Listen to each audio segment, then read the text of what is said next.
Good morning. I am Atul Chaudhary, Assistant Professor, IIMT College of Law, Greater Noida. And today's topic for our lecture is divorce under Hindu Marriage Act 1955.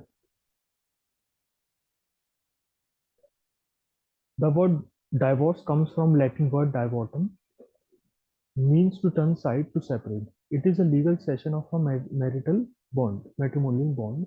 It is considered in all jurisprudence that public policy, good morals, and interest of society require that marriage relations should be surrounded with every safeguard and its severance allowed only in the manner and for the cause specified by law. Divorce is not favored or encouraged and is permitted only for grave reasons. The traditional concept of marriage regarded it as indissoluble and sacrosanct union, and divorce was not recognized under the uncodified Hindu law. Marriage was considered permanent and eternal. While classic Hindu law prohibits divorce, certain communities and tribes acknowledge it based on custom. The Arthashastra of Kautilya allowed divorce under mutual enmity with the consent of both the parties. During the British period, early attempts to address social issues focused on helping widow remarriage rather than permitting divorce. British reluctance to interfere with Hindu marriage and divorce law persisted due to fear of public discontent. The in independent India, modernist divorce reform emerged, driven by a desire to project progressiveness and modernity. The Hindu Marriage Act 1955 marked a significant change by introducing statutory grounds for divorce for all Hindus. Section 13 of Act allowed divorce under specified circumstances, representing a dynamic shift in Hindu marriage law. Subsequent amendments expanded the ground for divorce. Overall, the evolution from traditional view of indissolubility to the introduction of legal provisions of divorce reflect a transformation in Hindu marriage concepts over time. Theories of divorce. Divorce at will theory. As per this theory, one can divorce one's spouse whenever one pleases. Hindu Marriage Act does not recognize this theory.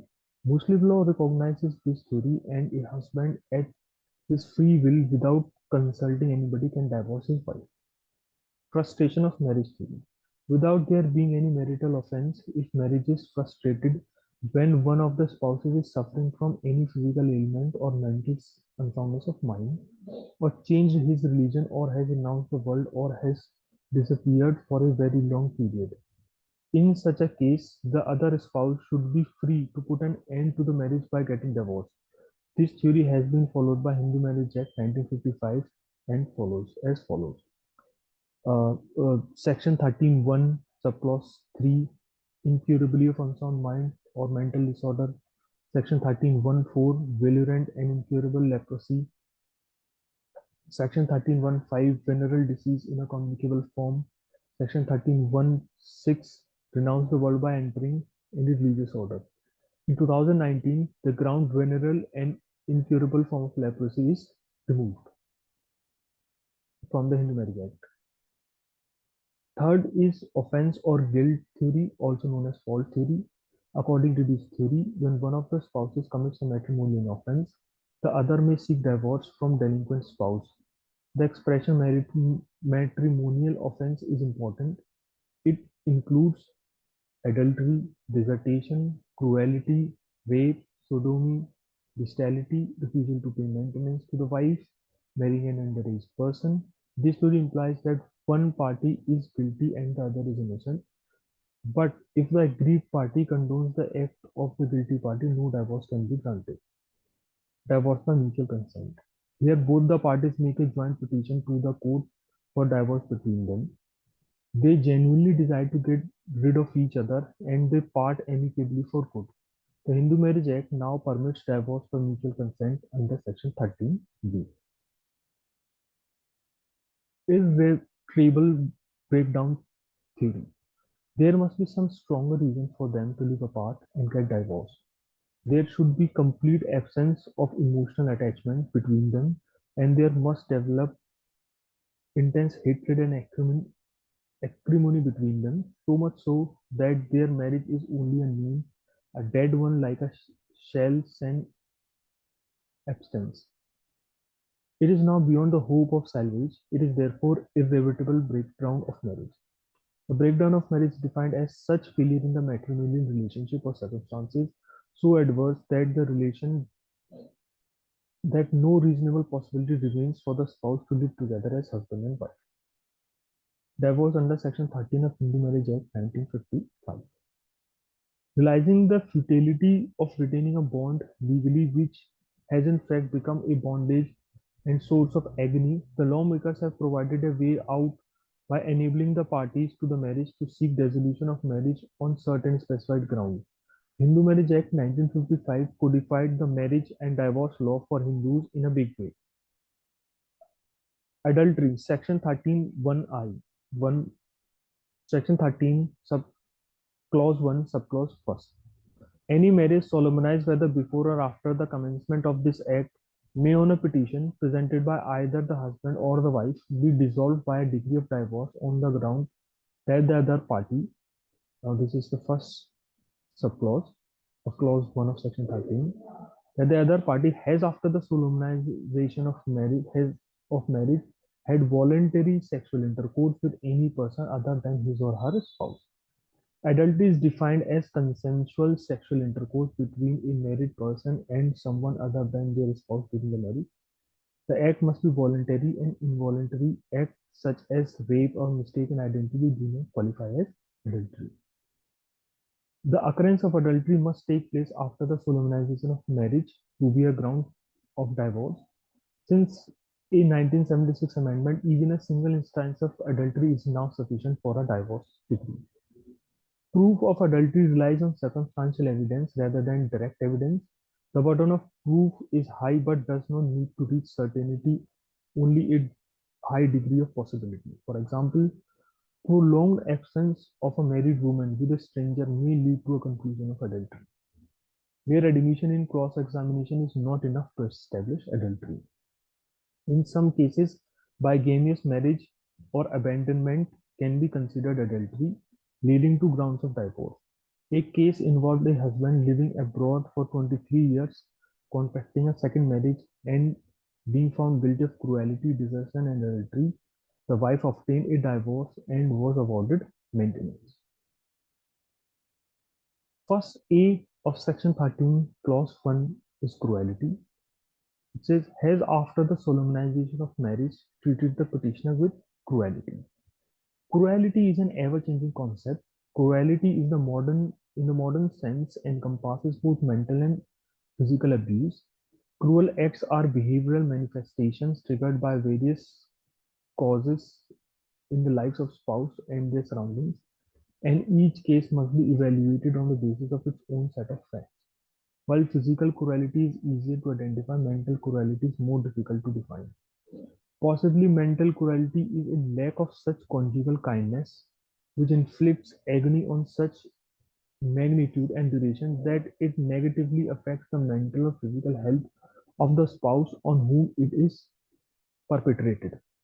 In Dastane versus Dastane 1975, the Supreme Court cautioned that it is not necessary that cruelty must be of such a character as to cause danger to life, limb, or health, so as to give rise to a reasonable apprehension of such a danger.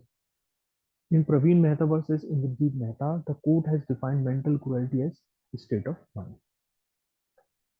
Grounds of cruelty: false accusation of adultery or unchastity, demand of dowry, refusal to have marital intercourse, children, impotency, birth of child, drunkenness, threat to commit suicide, wives writing false complaint to the employer of the husband, incompatibility of temperament, irretrievable breakdown of marriage.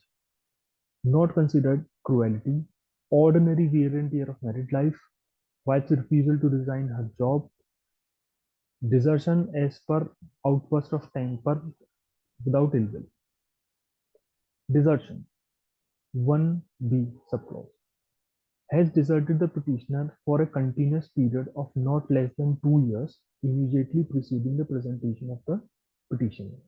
Desertion means the rejection by one party of all the obligations of marriage, the permanent forsaking and abandonment of one spouse by the other, without any reasonable cause and without the consent of the other.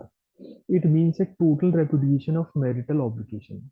Following five conditions must be present to constitute dissertation. They must coexist at to present a ground for divorce. First, the factum of dissertation. Second, animus diserdendi, intention to desert, desertion without any reasonable cause, desertion without consent of other party. Statutory period of 2 years must have run out before a petition is presented. In Bipin Chandra versus Prabhavati, the Supreme Court held that the respondent leaves the matrimonial home with an intention to desert. He will not be guilty of desertion if subsequently he shows an inclination to return and is prevented from doing so by the petitioner. Conversion. Section 13, clause 1st, subclause 2nd, has ceased to be a Hindu by conversion to another religion. If one of the spouses converts his religion to any other religion without the consent of other spouse, then the other spouse can approach the court and seek the remedy of divorce. In Suresh Babu versus Leela, the husband converts himself to Islam and Muslim and marries another woman. Here, the wife Leela finds a case and demands the divorce on the ground of conversion without her consent and cruelty. Insanity has been incurably of unsound mind or has been suffering continuously or intermittently from mental disorder of such a kind and to such an extent that petitioner cannot reasonably be expected to live with the respondent. Insanity means when the person is of unsound mind. Insanity as a ground of divorce has the following two requirements. The respondent has been incurably of unsound mind. The respondent has been suffering continuously or intermittently from mental disorder of such a kind or to such an extent that the petitioner cannot reasonably be expected to live with the respondent. In Vinita Saxena versus Pankaj Pandit, the petitioner filed a case to get the divorce from the respondent on the ground that the respondent was suffering from paranoid schizophrenia, which means mental disorder. She came to know these after her marriage. Here, the court grant the divorce on the ground of insanity of husband. Venereal disease has been suffering from venereal disease in a communicable form. A communicable disease is one that passes from one person to another through touch, using each other's object, utensils, and also through intimate physical relationship.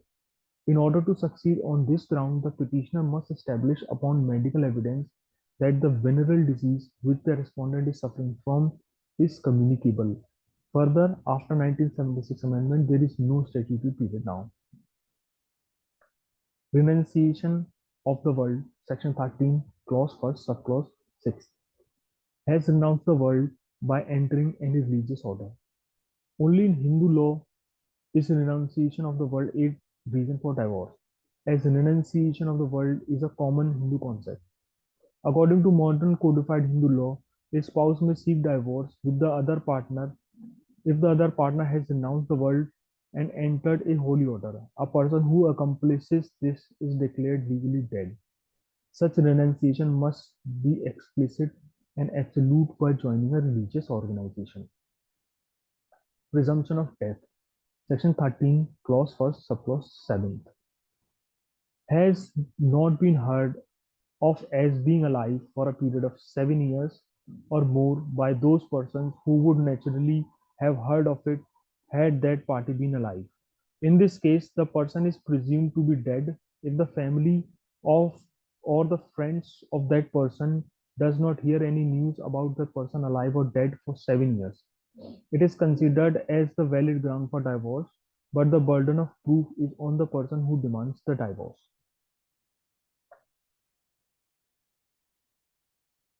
Irretrievable breakdown grounds. Section 13, clause 1A.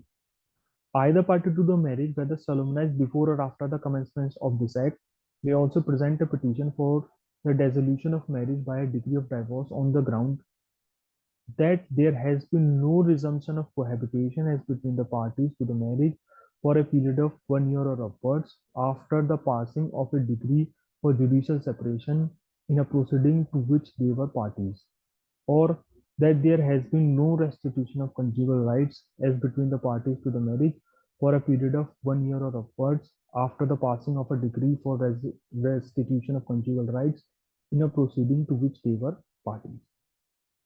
Wife's special ground for divorce. Beside the grounds enumerated above, a wife has been provided four additional grounds of divorce under Section 13(2) of Hindu Marriage Act 1955. These are as follows. Section 13(2). A wife may also present a petition for dissolution of her marriage by degree of divorce on the ground pre-polygamous marriage. So this is the first ground. This clause defines the ground for divorce as that the husband has another wife from before the start of the act who is alive at the time of petitioner's marriage. For example, in case of Venkatami versus Patil, where a man had two wives, one of whom sued for divorce, and while the petition was pending, he divorced the second wife. He then averred that since he has left only with one wife and the petition should be dismissed, the court rejected the plea. Such a ground is available if both the marriages are valid marriages and the other wife should be present at the time of filing of the petition. However, today this ground is no more a practical importance. Rape, sodomy, or bestiality, Section 13, Clause 2, Subclause 2nd. Under this clause, a divorce petition can be presented if the husband has, since the solemnization of marriage, been guilty of rape, sodomy, or bestiality. Non-resumption of cohabitation after a degree order of maintenance, Section 13, Clause 2, Subclause 3rd. If a wife has obtained an order of maintenance in proceedings under Section 125 CRPC 1973 or a decree under Section 18 Hindu Adoption and Maintenance Act 1956 and cohabitation has not been resumed between parties after 1 year or upwards, then this is a valid ground for suing for divorce. Repudiation of marriage, Section 13, Clause 2, Subclause 4. This provision allows the wife to divorce if the marriage was solemnized before she reached the age of 15 years and she renounced the marriage before reaching the age of 18 years. Such rejection can be expressed verbally or in writing, or it can be inferred from the wife's actions, leaving husband and refusing to return. Furthermore, this section added by the 1976 amendment has only a retroactive impact, which means that it can be used regardless of whether the marriage was solemnized before or after such amendment. Divorce by mutual consent, Section 13(b). Divorce by mutual consent. Subject to the provisions of this Act, a petition for dissolution of marriage by a decree of divorce may be presented to the district court by both the parties to a marriage together, whether such marriage was solemnized before or after the commencement of the Marriage Law Amendments Act 1976, on the ground that they have been living separately for a period of 1 year or more, that they have not been able to live together, and that they have mutually agreed that the marriage should be dissolved.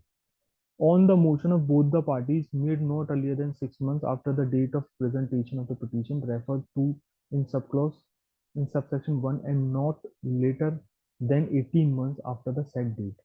If the petition is not withdrawn in the meantime, the court shall, on being satisfied after hearing the parties and after making such inquiries as it thinks fit, that a marriage has been solemnized and that the averments in the petition are true, pass a decree of divorce declaring the marriage to be dissolved with effect from the date of the decree. Thank you so much.